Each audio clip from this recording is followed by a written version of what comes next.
Mənlə bir daşıq şuridə sər gəlib, Əhl-i hərəmlə Zeynəb xunin cigər gəlib.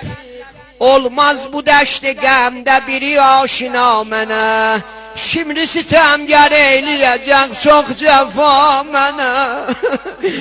Yaralıyağam,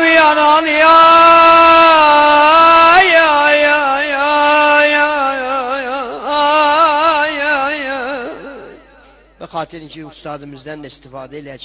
Hacı Ay Sacidi bizim nə örgəşmişəm, ondan örgəşmişəm inşallah. Bir dənə də ondan oxuyayım inşallah, təhvil verim əzizimə. Olmaz bu dəşdə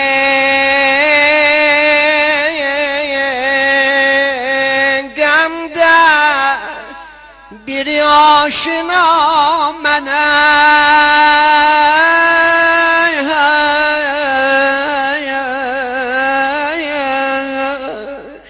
Şimdi sitemgər eyləyəcək çox cəfa mənə.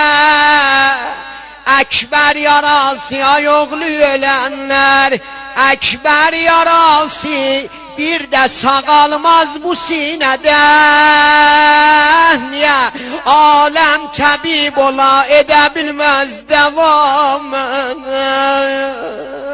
Ya Hüseyin